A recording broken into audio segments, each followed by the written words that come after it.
Clark County's Juvenile Detention Center is where the community's youngest offenders go after they get arrested. Probation officers work inside the 192-bed facility and are charged with watching over and keeping them in line there and tracking their progress at home. But as senior reporter Mary Keeler uncovered recently, a few of them have not always been on the right side of the law. Tonight she sits down with the union president who represents them, who says these allegations have him tremendously disturbed. This is Kevin Eppinger. For 9 years, he's been the president of the Juvenile Justice Probation Officers Association. He's an officer himself. What is it like to be a juvenile probation officer? Very rewarding, you know, looking at the capacity of law enforcement, but also that has that social worker piece. So you balance out the both. We're able to meet youth where they are, talk with them, share experiences, and help their life trajectory. Among the sworn officers, Channel 13 noticed a few have been arrested recently.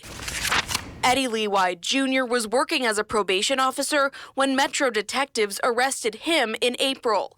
Records obtained by Channel 13 show he worked in the system for 31 years and retired on May 13th. He's facing 2 felony charges for sexual conduct with a child and child abuse or neglect. He's due back in court next month. Then there's probation officer Jarrell Roberts. Records we've obtained show he was arrested by Metro in August of 2025 for allegedly impersonating a lawyer at a court hearing using an active state bar number that belongs to someone else. What do you make of that type of behavior that's alleged? You sit back and you think what can contribute to that. Knowing those 2 gentlemen personally, those are uncharacteristic behaviors that personally I didn't see. Eddie Lee White's son also worked as a probation officer for nearly a decade. Clark County previously confirming to Channel 13 he died in December 2025 from a self-inflicted gunshot wound after fatally shooting another man in the Northwest Valley. Finally, current juvenile justice manager Damian Storla. He's been working for the county for nearly 2 decades. He was arrested in August 2025 for DUI, and records show the case is closed as of mid-January. That was his first arrest for DUI. All this in light of a lawsuit filed in April on behalf of more than 90 people against Clark County's Juvenile Justice Detention Center and others across Nevada. The claims, a culture of systemic physical and sexual abuse of youth largely being ignored. Do you think that this is just a coincidence that this all happened and these arrests happen around the same time? Or does it make you think, like you said, that there could possibly be more that are being missed? Well, first of all, it's my fear that it could happen more. That had us wondering how these officers get hired in Clark County. You apply for the job, and then from there, you do a physical exam, interview.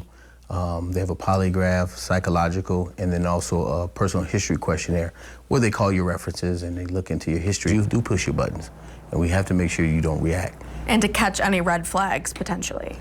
That's what you would think. I wanted to know if Eddie Lee White got that level of screening as he stands accused of sexual abuse of a child on probation. Records I've obtained reveal text conversations leading to a few occasions of alleged sexual encounters with them. Knowing that that officer was hired in the late 90s, they didn't do polygraph and psychologicals back then. I think they do that now.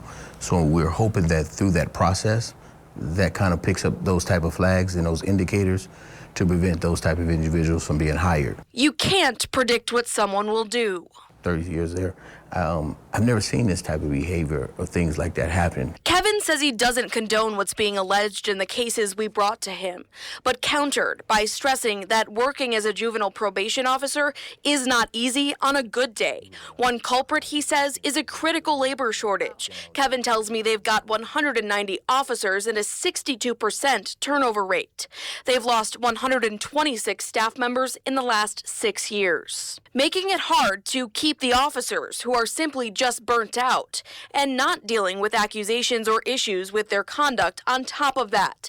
Eppinger says he's working to encourage them to keep serving while keeping a close eye on those who already serve our valley's youngest community members after they get in trouble. Do you think I think those are just 4 outliers? I do think that. Looking into all the situations, I think people learn. from other people and what they do. And one of the good things is we pushed, and in partnership with the management, we do have access to counselors. And the issue now is getting people to want to talk, getting people out there to talk, to connect to the the mental health providers, to have those conversations. In Las Vegas, Mary Keeler, Channel 13 News. The director of Clark County Juvenile Justice Services is on administrative leave right now due to an internal investigation. The county has previously said to Channel 13 it's not related to the lawsuit mentioned in Mary's report.